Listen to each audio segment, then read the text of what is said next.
to Let's Play It by Ear podcast. I am Carrie, here with my co-host, Joanna. Say Hello, hello. everyone.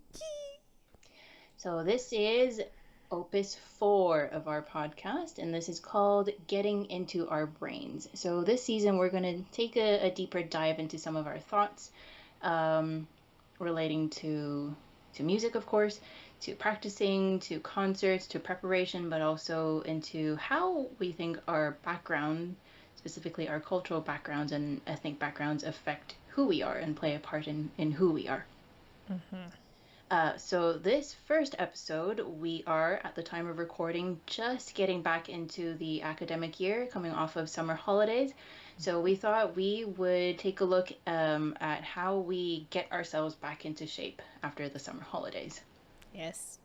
Yes. Our first questions that we have for ourselves, I guess, is coming off of the summer holidays and going back to school, going back to band rehearsals, orchestra. What are some sorts of things that we did or do to kind of get ourselves going again? Uh, I don't recommend what I used to do. Which would be Cram for the auditions. I would cram practicing. how long For before the audition? like 2 weeks, something like that, which is not enough time. Okay. That's not enough time. Two weeks is not enough time to practice for a placement audition, guys. Like, don't do that, okay? It's When did you really receive bad. the music though? So there was one year I distinctly remember receiving the music earlier, but my family decided to go on a family vacation Ah, like in August. okay. So by the time I got back, not only did I only have like, I think it was like a week or 2 weeks to practice, I also came down with bronchitis. Yeah, that was the year that I like flunked my placement audition. Um, I did so badly on my flute placement auditions for orchestra and wind ensemble that I got 0 flute parts and was only given piccolo. Do Oh. you remember our second year? I only played piccolo. Yeah, I think so. I think I remember that. That's why. Because you went on holiday. Yeah. Don't go So on holiday before auditions. yeah, like I guess that would be my tip is don't go on a last minute holiday. Yeah, I think that's a pretty reasonable tip. Mm-hmm. Like I could see going on holiday in like July, coming back, at end of July, early August or something like that. Like I Mm-hmm. could see that if you're starting school in like early September. Cuz I believe it's in Canada, we start our school year in September. Mm-hmm. I do know that in the States, a lot of times they start their school year third or fourth week of August, actually. Oh, so early. It's quite a bit earlier. Yeah. So, like I'm just saying, maybe plan your holidays so that you can practice more than a week or 2 weeks before your Mm-hmm. audition. And the other thing too, seriously, is that when you go out, on holiday, if you're going to places where there are a lot of people, especially nowadays with COVID, you don't know what you are going to come back with. Mm-hmm. I came back with bronchitis that year. So, and that completely ruined my audition. It was so bad. Because that takes I, time for you to yeah, get better. yeah, exactly. The audition was so bad because I was like suppressing everything Oh. that like I was doing the Daphnis and Chloe excerpt, and that flute part where you go right. I went Oh up there no. because I was just like suppressing so hard. I just ended up buzzing up there. Okay. Yes, yeah. Y'all don't want to do that, okay? Just saying. Like, don't do that, okay? Yeah, that Good would be key. my tip. Is yeah, don't go on last minute holidays. Yeah. How about yours? How did you practice? Like, get back into practicing? I remember distinctly what I did not do going into first year of undergrad, simply because I didn't know what auditions were, really. Oh, Um, fair. Yeah, absolutely fair. I took a look at the excerpts, I saw them. I didn't really know how to consider tempo markings. I didn't think of Oh, listening to the pieces before, and I didn't think of bringing oh, them to my teacher. So I pretty much practiced. I was also moving countries as well. oh, I Um, see. Again, if you're going to school in a Wow. different country, make sure you have enough time between having moved and settling down and practicing as well too, I guess. Similar Yeah. to going on a holiday. Yeah. Um, yeah, I think that I practiced maybe the week before or 2 weeks before, I like that we did the same thing. and then I went in. Like Figaro was the Yeah. something like that. Yeah, I yeah. think quarter to 144. I played Oh my dee gosh. dee dee dee doo. Dee dee dee dee dee dee dee dee dee dee dee doo. And I didn't know you could lock the bassoon. One of the mechanisms we have. I didn't know you could lock the whisper key. Oh So it was like no. feel, feel, feel. Oh So that was my no. audition. Um, I still got bassoon parts because Yeah. when you're first year, they don't let you play contra, I don't think. No, no. Um, yeah, but I was in concert wins. I didn't know that. Yeah, I didn't know you were in concert I was in wins. concert wins the entire first year. But Oh, we that's should where, explain what concert wins is, though, to people, like the level of the ensembles. yeah. So at the university that we went to for our undergraduate degree, there are three main large ensembles, I guess. Yeah, yeah, yeah, yeah, yeah, yeah. Um, Wait, yeah. I think it So was three. Yeah. three. So it'd be concert winds Mm-hmm. and then symphonic wind ensemble. Those are the Mm-hmm. two bands. Yep. And then you have orchestra, which Yep. is kind of in a category of its own, I guess. Mm-hmm. Mm-hmm. So concert winds is by no means a bad ensemble. Mm-hmm. It is it's an ensemble for those who are maybe not music majors, Yep. not performance majors, Yep. uh, or those who can play instruments really well, but are Mm-hmm. not in the music degree, Yep. not in the music program. Yep. Yep. Or, like me, someone who is in the performance stream in the music program, Mm-hmm. but not quite there yet. Mm-hmm. Yep. I guess that motivated me to work hard. But yeah, that You was worked my really first year. hard.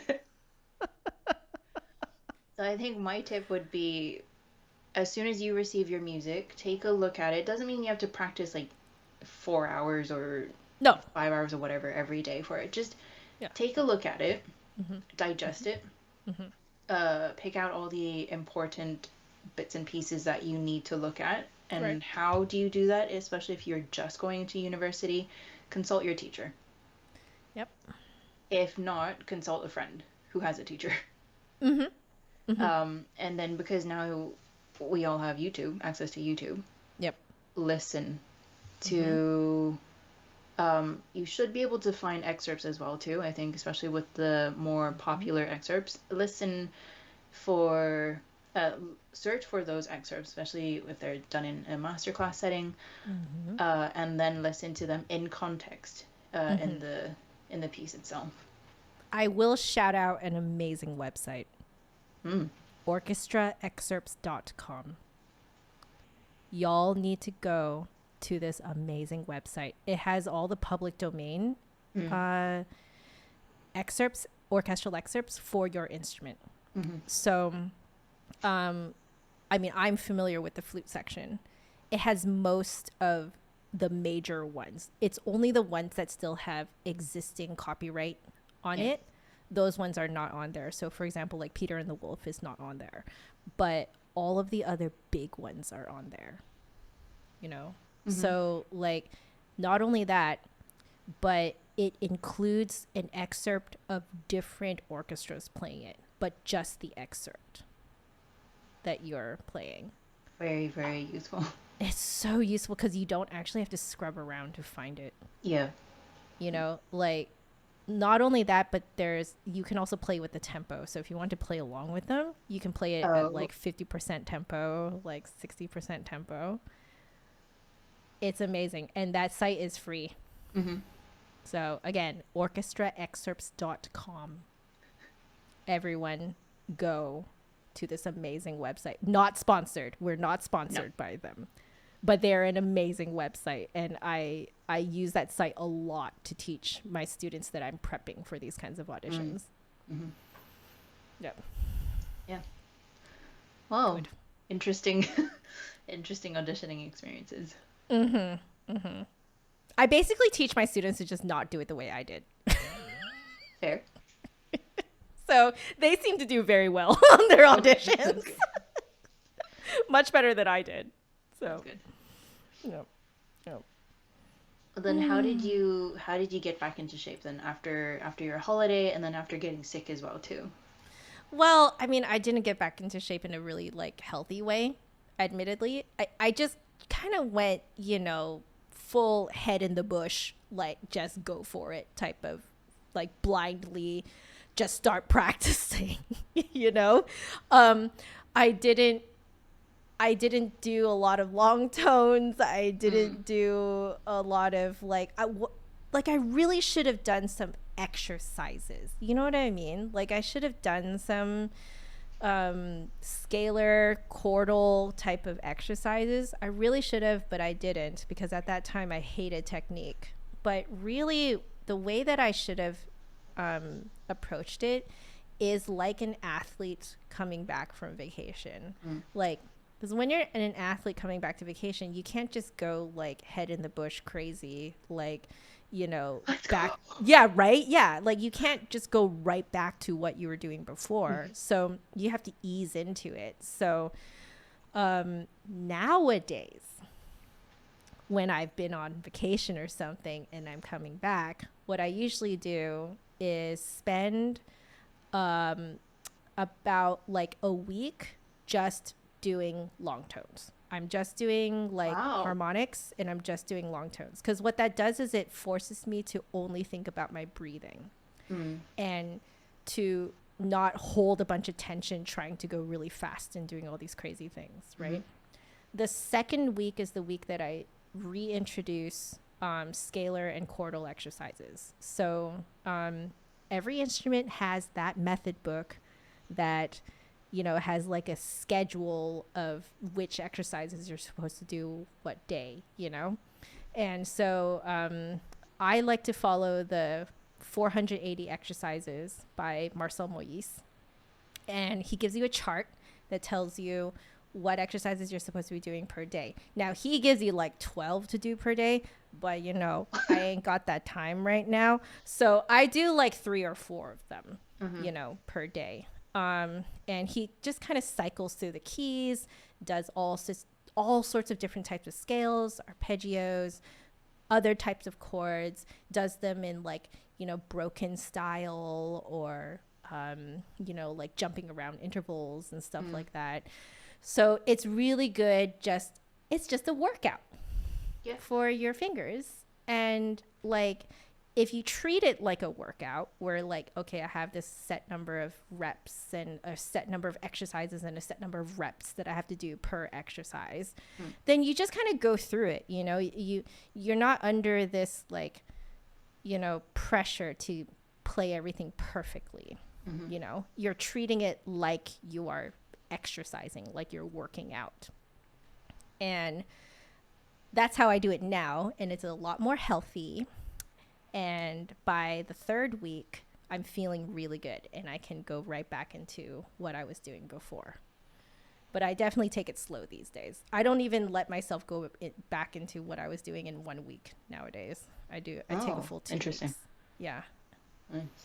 Mm-hmm. I really like your analogy about likening what we do to being like an athlete because I tell especially my younger students that as well too, especially for Mm-hmm. piano, because Yeah. they like to ask, well, why do I have to play scales? Why do I have to do this? It's like, well, think of because they do sports as well. So I said, like, think of Mm-hmm. what you need to do before you play a sport like basketball or soccer. Mm-hmm. They're like, yeah, you need to stretch and do all those things. Like, well, think of scales or think of studies as your stretching exercises, not for Yep. your entire body, but for your finer muscles, your Mm-hmm. for your fingers, Mm-hmm. and for wind instrumentalists like ourselves, just for our Breathing. lungs, Yep. Mm-hmm. because those are Yep. muscles too. Yeah, they are. Yeah. They are. So Yeah. you need to warm them up and kind of get them going. If Mm-hmm. you're just jumping right in, I think you'd probably risk hurting yourself more than if you took the time, like you said, 2 weeks, 3 weeks in to just build up that momentum again, build up that Mm-hmm. endurance, build up that strength again. Yep. Like getting your Yep. body, kind of retraining your body for that. Mm-hmm. Mm-hmm. For myself now, um, I'm terrible. I don't do warm ups. I don't do scales because when I need to practice, I have like music in front of me that I need to learn quick. Mm-hmm. I kind of just play a few notes here and there, and then like jump right into the music. But I did recently buy a lot of music from sheetmusicplus.com. That is also another site you can find a lot of print music on. Mm-hmm. Again, Also not sponsored. not sponsored, but just resources we go to. Yep. Um, yeah, so I bought some method books. I bought some scale books and some Mm-hmm. etudes, actually, Piazzolla etudes. Oh my Um, God. Oh, I love the Piazzolla etudes. Oh, I've never they're played them. I've amazing. never heard them actually. You're gonna love them. They're so vibey. They're very vibey. They look like it certainly. Mm-hmm. But yeah, I do hope to be able to just kind of take things slow and like focus on the sound, focus on the quality and the production Yeah. of what I'm doing Yeah. before jumping into the piece Ah, that's gonna be so nice. You're gonna have a great time. when I find that time. But Yeah, yeah. yeah, that's true. Like I these days these days what I do, I have found a turbo warm up for the flute. Mm. And that is doing harmonics. Um and cuz I discovered through working with the flute center that playing harmonics on the flute, it essentially gets the flute to tell you how it likes to be played. I know Okay. that's a very vague way of putting it, but that is the best way that I can describe it. And all of my students who, when I first described this to them, every student looks at me like I'm insane, right? But I, yeah, but I'm like, trust me, just do harmonics, just play them for me right now. You'll feel what I'm talking about. And all of them agree. You can kind of feel when the flute gives and when it resists. Mm. So when it resists, you can kind of feel it wanting you to hold your mouth in a certain way, Okay. to kind of hold the openness in your mouth in a Mm-hmm. certain position. And so, because of that, because harmonics allow you to feel that, what that does is that if you do harmonics, you sit on each harmonic for a few seconds, going up as high as you can and then coming back down. What you're essentially doing is mapping how it feels to play the flute that day, Mm. right? Okay. You're essentially mapping out these goalposts of like, okay, notes around this harmonic will feel like this, and notes Mm-hmm. around this other harmonic will feel like this. And so that warm up is very fast because it essentially is just giving me information of how my instrument feels or how I feel playing my Mm-hmm. instrument that day, because every day you do hold tension a little bit differently. Every day you do feel different every single Yeah. day, right? So that's what I've been doing, and it takes like less than a minute to go up and down like that. Mm-hmm. And then what I've been doing now is I find little video game tunes that are written for the flute, Mm-hmm. but they span different parts of the registers. So, Oh, like, neat. I'll take one tune that's for, I noticed generally stays around the low register. So that helps me warm up my low register sound. And then I find another one that's for middle register that helps me warm up into that sweet middle register sound. And then I find one that like dips into the high register. And so that gets me to like really think about like, you know, where I'm placing the note, think, you know, like low center of gravity for support, but at the same time almost feeling like you're singing it really high and back in the mouth. It's basically like singing, you know. So but that's what I've been doing, and I've been having a lot of fun doing that because these are tunes that I love. And it forces me to play in a very like it forces me to warm up in a very musical way. You know, it's full of expression and it's full of, you know, artistry. So you're not Yeah. just doing exercises to make yourself sound better. Yeah.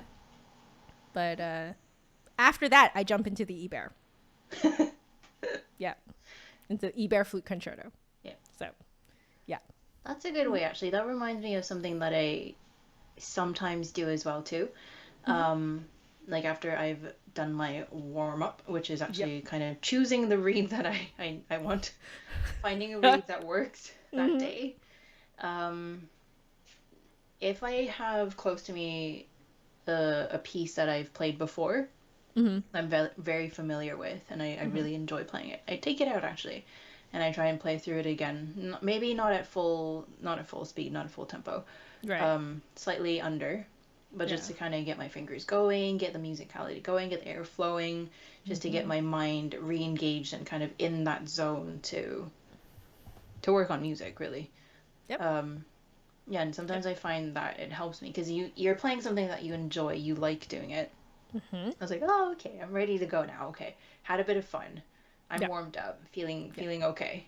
Yep. Uh, take a break, take a stretch, and then kind of just like go for it and really work on what you need to. That's exactly how I use those video game tunes. Exactly how I do it. Yeah. It's the same thing. Yeah. Yeah. It's very effective because you go into whatever it is that you're working on with like much more musicality and expression. Yeah. It makes a huge difference. Yeah. Good ways. Love it. Love it. Very good.